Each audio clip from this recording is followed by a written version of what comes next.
We are going live on this edition of Locked On Nittany Lions. Penn State beats Delaware 63-7. Illinois, an absolute shambles. I'm liking the way the thing's set up for Penn State and Illinois. Let's discuss. We want to hear from you on a live Penn State postgame show for Locked On Nittany Lions. You are Locked On Nittany Lions, your daily podcast on the Penn State Nittany Lions. Part of the Locked On Podcast Network, your team every day.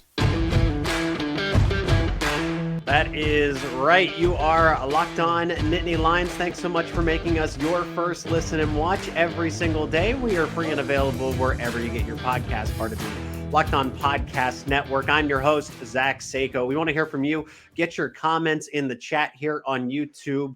And we're just going with the conversation here. We're going to talk Penn State, Delaware, preview Penn State, Illinois. Marty Leap coming over from Penn State Rivals. We're going to have Zane, Brancefield, contributor for Penn State Rivals, and Locked On Nittany Lions on the show as well. And of course, we want to hear from you. This episode is brought to you by FanDuel Sportsbook, the official sportsbook of Locked On. Make every moment more right now. New customers, take advantage of this. Bet $5, you get up to $200 in bonus bets back, guaranteed. Visit FanDuel.com/LockedOn to get started. Marty, good to see you. First time we're doing a show together.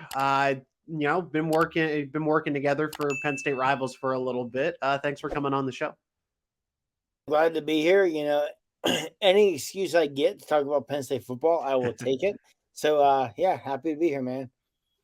All right, appreciate it. And so, let's just start off with it. Okay, Penn State, Delaware. There's really no time to waste here. 63-7. I'm not trying to pat myself on the back here, but I spot on. If you watch this show, we knew that this game would go the way it would because Delaware's an FCS team.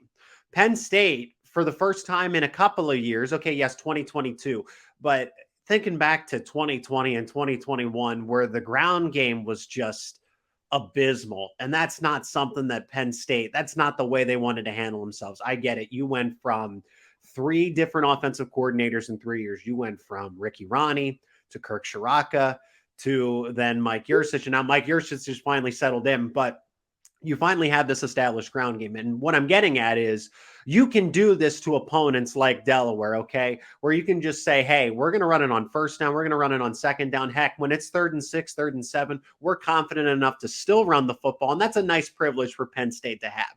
So when you're winning games, you're going to run the football. So you anticipate that Penn State's going to be up by a lot. You now have a mobile quarterback in Bo Pribula. Not that Sean Clifford wasn't, and it's not that Drew Allar can't run. You saw it. He had a rushing touchdown today. He also had, I think he had about 25 yards on the ground, and they had quarterback design draws for him. But just factoring all of that in, Bo Pribula getting an increased amount of work when he is a run-first quarterback. They want to use his mobility. They want to scheme that in. It was easy for me to sit back and say that Penn State was going to have at least 300 yards as a team. Now, I could have said that Singleton and Allen would have had 100 each. Maybe Bo Pribula gets about 50 or so. But Trey Potts looked really good, and I just think that just wasn't fair. Trey Potts coming in at the end and playing against Delaware's backups. That was a man among boys. Okay, really, Trey Potts has been around college football for a long time at this point. But that's the game. That's the way the game unfolded. I thought that Penn State just was big brother here in this case. That they played press coverage a lot. Manny Diaz wasn't afraid to dial up the blitzes because there really wasn't that risk reward. It was just, okay, we can keep gambling and gambling and gambling because we know either Delaware is going to make a huge mistake or we're just going to get an incomplete pass out of this. And the pressure was just too much for Delaware to handle. You had the pick 6 from Dom DeLuca. And I didn't think Penn State would kick a field goal in this game because I thought red zone efficiency would be perfect because you're playing against Delaware. So here we are, 63-7 is the final. Marty, anything that was surprising? Everything was basically textbook for me, other than the fact that Penn State, I thought they would have had more turnovers, but I did say 2. I thought it would be a fumble and interception. I got that part right, but I thought it was going to come from the secondary, not a pick 6 by freaking Dom DeLuca. Yeah, no, I think it was when you're a program like Penn State and you're playing Delaware, this is about the best you can hope for, right? You came out, nobody got hurt. You had some injury scares with Keandre Lambert-Smith and Jalen Reed, but you're okay. They're gonna be okay. Nobody got hurt. You completely dominated. And this is what you look for if you're Penn State going against Delaware, is to just come out, dominate them. That's what they got. Nick Singleton, Katron Allen, Trey Potts, both really did not matter who's running the ball. They averaged over 5 yards per carry. Drew Allar continues to look like the guy at quarterback. And even on defense, last week against West Virginia, I know there was some uneasiness, or even call it the defensive line, but West Virginia's offensive line, other than Michigan, is the best offensive line they will face this year. And B, Penn State's D-line didn't play all that bad. So they came out today, they were disruptive. So, yeah, I think if you're Penn State, you're happy because you played an FCS opponent. You got out of it with a victory. You were dominant where you want to be dominant. You're injury-free. And ultimately, as a FBS program, especially a Power 5 program, you're going to take that every time against an FCS program. So, yeah, I think things went about as best as you could have hoped or expected, or whatever you want to put on it today for Penn State.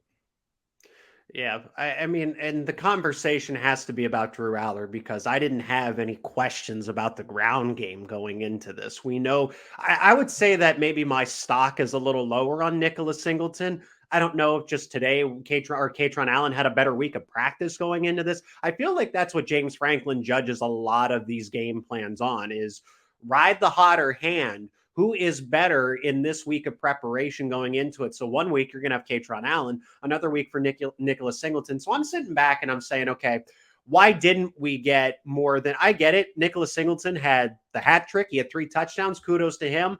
That gets you a lot of fantasy points. Okay. It does. But I mean, Katron Allen seemed to be the bell cow with 19 carries, 103 yards, the 1 touchdown.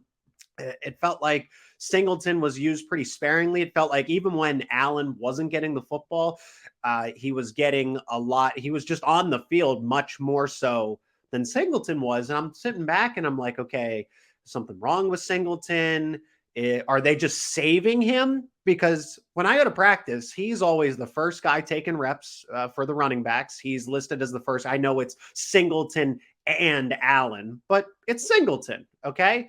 Is there, before we get back to Drew Allar, because Drew's just probably, he has to be in the conversation now as one of the best quarterbacks in college football. And yes, I know you played West Virginia and I know you played Delaware, but it's the things you did against those 2 teams. But Marty, Nicholas Singleton, is your stock neutral with him? Are you in the slightest concern that maybe he's taken a step back? I just think it's an interesting conversation to have at this point, because in the first 2 games, you haven't seen that same explosiveness that he had towards the end of last year, and you figured he'd pick right back up on it. Yeah, I can't say I'm concerned. I agree. You don't have the explosiveness you're looking for, but I think it's take today's game. Throw out the window. It's Delaware. They knew they could methodically drive up and down the field in Delaware and be okay. And against West Virginia, he didn't have maybe the explosiveness we saw last year, but Singleton still averaged 5 yards per carry against West Virginia. So it's not like he was bad, Yeah. So through 2 weeks, he's averaging like 4.5 yards per carry. He's got 5 touchdowns, I think. He had 12 carries today and scored 3 touchdowns. He'll be okay. Nicholas Singleton will be okay. I still would make an argument for Nicholas Singleton being the best running back in college football. He's going to be okay. I get where you're coming from, where I can see where some fans would be concerned because of lack of explosive plays, but you've played 2 games. You've played 2 inferior opponents. Against inferior opponents, you're going to put as little on film as possible. And I think that's a big factor too. So I think Penn State is trying to leave, for the Iowas, the Ohio States and Michigans, they want as little as possible in film. We've seen that as well. But yeah, I'm not worried about it. I think they'll be okay. I have no doubts if you get into a game where you need Nicholas Singleton to explode for a big play, it's there. It can be done. But I can't say I'm worried about Nick Singleton so far with the lack of explosive plays. Yeah, and if you listen to James's post-game press conference as well, he can put it into perspective best in the fact of, okay, they truly believe that they have, and they know it, right? It's not this far-fetched belief. You have the reincarnation. Okay, I'll say it. You have the reincarnation of Lendell White and Reggie Bush from USC. Okay, that's just the way they are. They're thunder and lightning. It's a really good combination to have. Obviously, Katron relating more to Lendell, and Reggie Bush and Nicholas Singleton in that same conversation, just because of the way that their player profiles are. Okay, Katron Allen's going to be more that he is tough to bring down. It's not that Nicholas Singleton isn't, but Nicholas Singleton's going to hit you with the home run at any given time. I feel like Katron Allen does miss that extra step that Nicholas Singleton, we all know he has, and then some. But James Franklin said in the postgame presser that they like what they have at running back, mostly because the longevity. Okay, these guys aren't having to carry the football 20, 30, 40 times consistent touching the football. Remember, like the Saquon Barkley game against Iowa, where he touched the ball, 50 times? I know that's an exaggeration, but definitely north of 30. You don't have to do that anymore with Singleton. And I know that Barkley was capable of handling it. He still played a full season, but then you don't have to worry about, okay, as James Franklin said, the tread on the tires. What is that going into the next game? What's that going into week 12? You have you have two cars in the garage, and you can drive them and not worry about the mileage going towards the end of the season. And he said that about just their careers in general. So I think that's the bigger picture here, but it's an important question to pose about Singleton through 2 weeks. It's just a little lackluster for him, but maybe because they're saving him. Yeah, I think that's part of it too. Is you realize as a coaching staff, hey, we're gonna beat West Virginia, we're gonna beat Delaware. Let's save some tread for games that are we might lean on more. So I think that's a factor too. Like you said, you can win these without having to lean on Singleton. I definitely think that's a big factor because you mentioned Saquon Barkley. That Iowa game in 2017 where they had to lean on Saquon to win the game, and then you get to Michigan State, you get to Ohio State, and he was just burnt out. And, I will say one thing with this coaching staff, I think they do a great job, James Franklin does, of learning from past mistakes.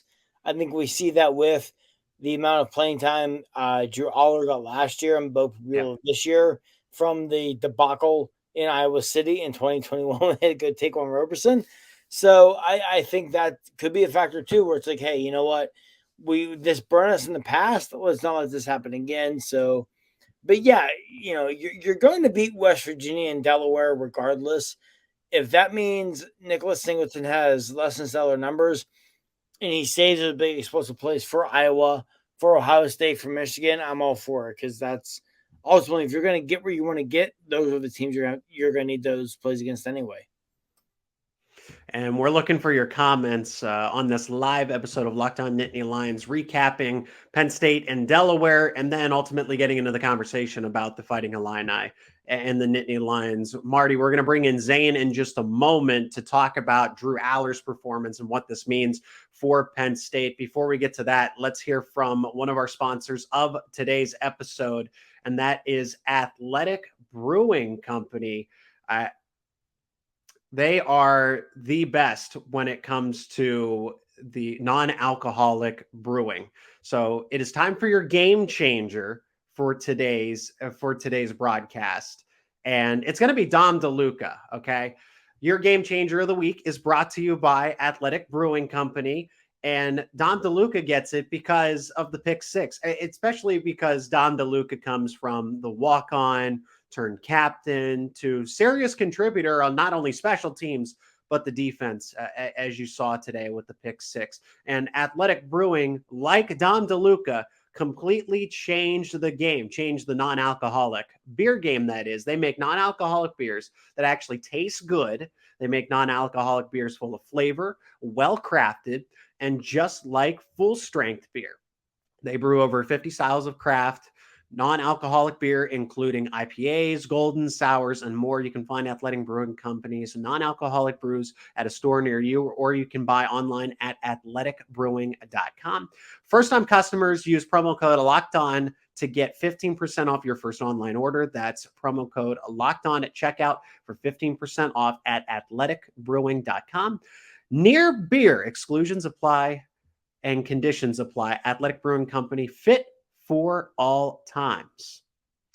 And let's go triple box here and welcome in Zane Brancefield to the show. And Zane, it's good to have you back on. We did an instant recap for the game today, and I was very, very impressed with the way that Penn State performed. Of course, there's no doubt about it, because 63-7, it's a good day in general.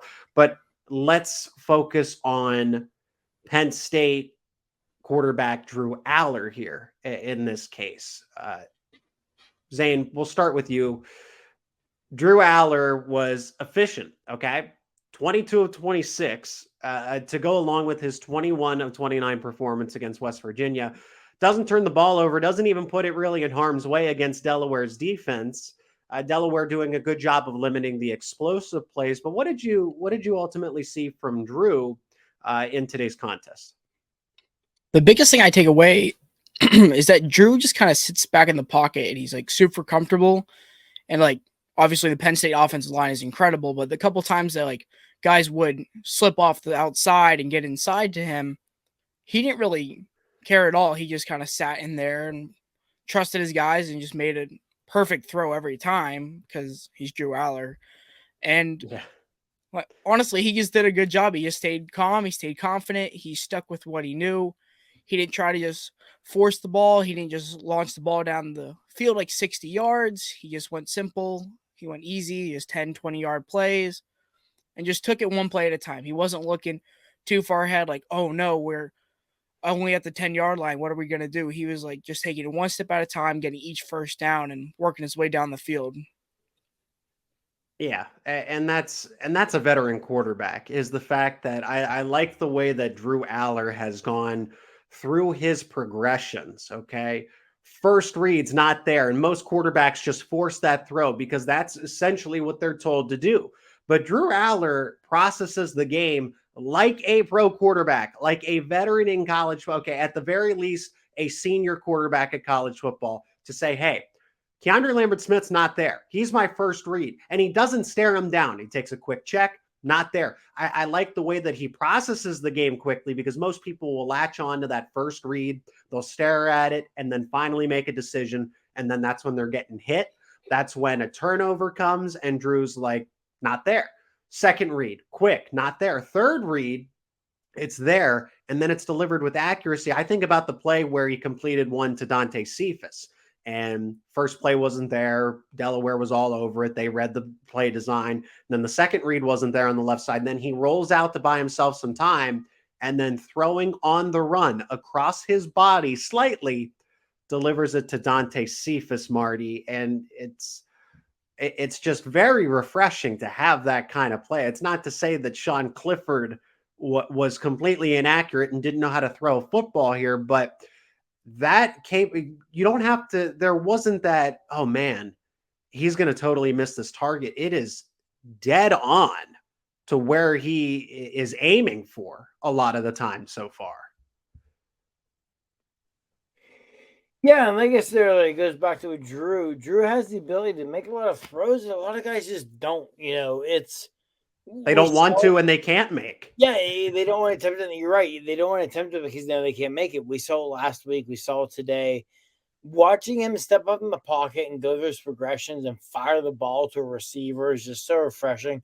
And that's not a knock on Sean Clifford. I think Sean Clifford was a much better quarterback than a lot of Penn State fans, at times, myself included, give him credit for. But physically, he was limited in ways that Drew Allar isn't. There are throws Drew Allar can make that Sean Clifford simply could not make, and we see that now. So it's exciting. It's something that gives you confidence for moving forward. But yeah, you just hope it continues, because if you're a Penn State fan, you look at Drew Allar, you look at this offense, and you should be excited. Through 2 games at Hank 63 on Delaware, you put up 38, which should have been more without drops and missed kicks against West Virginia. So this is a good team. They're a good team. They're a good offense, led by the quarterback. Dante Cephas, you mentioned, if he can clean up the drops, which he did today on limited targets, you feel really good about wide receiver. It's this offense has basically a limitless potential, and the only thing that's going to hold the offense back is going to be themselves. But yeah, it's there. It's there for the taking. You just hope you continue to see Drew step up, make these throws, make these plays, and yeah, it's again. I know I said earlier in the show, but it's an exciting time to be a fan of Penn State football, because this offense can be really, really freaking good this season. Final thought on Penn State Delaware, and it's about Bo Pribula and some of the young guys getting in the game. Vital experience. Before we talk about that, let's hear from our other sponsor of today's episode, and that is going to be FanDuel, America's #1 sportsbook. So FanDuel is treating new customers to a special offer right now to get ready for the NFL season, and that is when you bet $5, you get 200 in bonus bets guaranteed. And plus, all customers who do bet that $5 will get $100 off NFL Sunday ticket. I mean, for YouTube and YouTube television. Now is the best time to join FanDuel. The app is easy, super easy to use, and you can bet everything from spreads, money line, total, player props, you name it, all of that. Visit FanDuel.com/lockedon and kick off the NFL season with an offer you won't want to miss. FanDuel, official partner of the NFL. And right back to it as we pick up our conversation with Marty and Zane on Penn State versus Delaware, 63-7 the final, and a lot of guys got in the game today, and it was no surprise. Some of them earlier than anticipated, right? I thought seeing King Mack come in on very, very crucial downs to cover the slot what was one. Now, Tony Rojas and other guys came in later in the game. I noticed that Javen Williams was in there, Andrew Raplia, Bo Pribula played much earlier than I thought he would. I thought that they wanted to say what Penn State told me by pulling Drew Allar in the middle of the third quarter on the earlier side was that they don't need to see any more of him. They believe in what he can do. He doesn't have to prove anything to them, that he is the real deal. And that's saying a lot, Zane, Marty, is that they have full confidence, because it was different when you had a 6-year senior in Sean Clifford to say, all right, we've seen it all. We know what you can do. We don't really need you to build chemistry with this offense. And then they said, no, we need Bo Pribula to get these reps. We still want to see what he can do. So, Marty, I'm surprised that Bo came in as early as he did. I thought that would have been the first possession of the fourth quarter, but it tells me how much they believe in Drew Allar more than it does, oh, we want to see what Bo can do. Yeah, I agree. I thought Drew would get one more possession than he did on offense, mainly due to how the game was going. But I was glad they didn't. It's a in today's world, it's a tough slope to handle. Yeah. You look at Bo Pribula. He's really good. I know Drew gets all the spotlight and everything, rightfully so. Take nothing away from Bo Pribula. Bo Pribula is a really damn good quarterback. Bo Pribula would start for a lot of Power 5 teams at quarterback right now. Yeah. So you want to keep Bo happy, but at the same time, you also realize, hey, this is a kid from Central York. He grew up an hour and a half from Happy Valley. He's been a Penn State fan his entire life. The odds of him transferring are a lot lower than most kids, but you still want to give him his reps and keep him happy. And I think that's part of where Penn State was at. And also to go back to something I mentioned earlier, the coaching staff is kind of learning past mistakes. I don't think that everyone would be in a position, again, like they were a few years ago in Iowa, where Taquan Roberson literally could not get a step off. You want to give your backup quarterback plenty of reps. So I would have given Allar one more series, but I've got no problem with it. Give Bo the reps. I thought he played really well.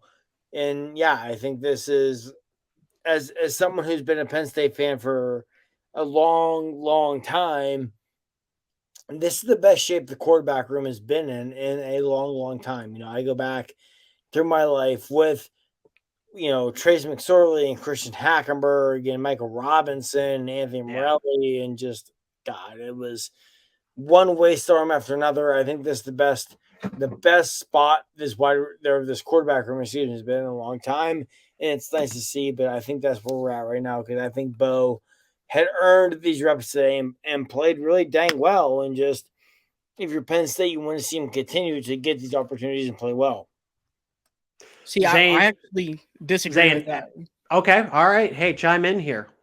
So I actually thought Bo Prabula should have gone in the game earlier. I thought that Drew would have only played the first half and Bo would have come in right at the beginning of the third quarter. And the reason for that is because Bo has done a lot of really good things at practice when we've gone to watch him, and just seeing him like play different reps in different situations, especially at the open practice when the team was scrimmaging. Mm-hmm. He was running a lot with the first team and he was getting a lot of good looks. And plus, like Franklin says all the time, like Bo Prabula is like a big Trace McSorley. He's runs exactly the same way. He's the same style quarterback where Allar likes to sit in the pocket. And I just figured that Penn State had seen like Drew Allar. They knew he could throw 325 yards like he did against West Virginia. Yeah. They know what he can do. They know he's poised and he's calm in the pocket. So I just figured they would put Prabula in there, give Delaware a different look and not give away all their secrets and let everybody else know how good Drew Allar is, and let Prabula get seasoned, let him become like a good solid backup quarterback. Because like Marty said, you don't want that same situation where you got to put a quarterback in the game. Like if something does happen to Drew and then we have nobody put in the game and then Penn State ends up losing, especially if it's a big time opponent like Ohio State or Michigan. Yeah, and I think they're going to rotate Bo Prabula in just in general, not to put Drew Allar on the bench, but because they can do things with an athletic. The offense looks completely different, okay? It's more of a read option where it's more of a – now it's RPO across the board. Fans might not believe this looking at it at first just because Drew Allar is your 6'5", 242, prototypical NFL-style quarterback. But what he does is RPO, okay? It's an RPO-style offense. His first read isn't going to be to tuck it and run for 7-8 yards on 1st and 10. It's going to be the quick slant or the quick out or the handoff, okay? But it's still an RPO. Same thing goes for Bo Prabula, except he's going to be more inclined to run it himself as part of that run pass option, okay? Whereas Drew's is more of the run pass option in this case. But it's all RPO across the board for Penn State's offense. Zane, the question, I'm glad you brought up that point about Drew, but the question that I wanted to get your guys' reaction to kind of conclude this first part of our live show, and then we'll flip it over to Penn State and Illinois. And I am salivating at this matchup here. But for the rotational guys, the guys that either were starting for the first time, Vanga Ioane, for example, or freshmen that saw some serious reps, King Mack, Tony Rojas, which any one of those guys took the biggest step forward, impressed you guys the most? I'll start, and it is Vanga Ioane. I think he took the biggest step forward because now I saw him at both the left guard and the right guard position. He started today as opposed to JB Nelson. I was like, oh man, Nelson might be hurt, but Nelson did come into the game later on. You saw him run with the ones next to Olu Fashanu, where there's some things where I said, okay, Ioane has some things to work on himself. But as far as taking a step forward, he took that through all 350, 60 pounds step forward for him, a gigantic leap for the second-year player. And I just grow all the more confident in that offensive line. Javen Williams, I know it was in the fourth quarter, but logged some really good reps at the left tackle spot, protecting Bo. So I like where the offense, and we talked about running backs to start with this and how they've come a long way from 2020 to now 2023. How about the freaking offensive line? Okay, that your third string depth is pretty good. Okay, it's not going to start. It's not going to get you all the wins in the Big Ten, but the fact that you can trust them if they need to come in a spot situation. Marty, who made the biggest step forward? Who made a lot of progress in today's game against Delaware from on the second string, or maybe it was even a starter? Who took a big step forward for you? Well, the first thing I would say is, as a former high school offensive lineman, and this is something I talk about a lot on the podcast with Dylan and Anthony on Happy Valley Insider, is just I'm a sucker for offensive linemen who come out and punch you in the mouth and want to maul you, because that's I love it. I love it, man. As someone who was that player once, I love it. But for guys who impressed me, I'm going to start in the line to go defensive. Jamal Lyons. Yeah, big hit. Yeah, big hit from Lyons. I said on our pregame podcast for this game that I could see Lyons being one of those guys who, in garbage time, makes some plays. And you're like, hey, I'm gonna remember that name for a year or two down the road. He was explosive. He was violent. He was physical. Yeah, give me Jamal Lyons. And if Mean Vanover continues to have his injury issues, I'm not going to be stunned if we see a scenario where Jamil Lyons plays his way into being green shirted this year and getting those 4 games, not getting red shirted. But we'll see what happens. But yeah, I think Lyons is a really, really good football player. I think he's going to be a really good football player for Penn State. We saw that today. He was just explosive. He was violent. He was physical, and that's what you want to see from a defensive lineman, man. Because if you can't do that in defensive line, you're not going to be successful. And Lyons did all of that and then some. Zane? I was very impressed with King Mack, where I'm like a sucker for a guy that can break through that D line or the offensive line and get into the quarterback, and having 2 tackles on a QB hit is like, I like to see that. I like to see guys going after the quarterback and wanting to put that pressure on him to force a tough throw or even trying to get a sack. And I just thought he looked really polished. And for a first-year guy, don't think you could really tell, because he looked pretty good. He was running with some of the other guys, and I'm sure he's learned a lot just from being out there today, getting a lot of reps, playing alongside other guys who have been around the game, even at practice, like Keaton Ellis, who can teach him some things. So I was very impressed with him, and I think he's going to be an important piece for Penn State for the next few years. All right, so that's it. I don't want to talk about Delaware anymore. That's gonna conclude part 1 of this live post game show. Let's move right into part 2 here.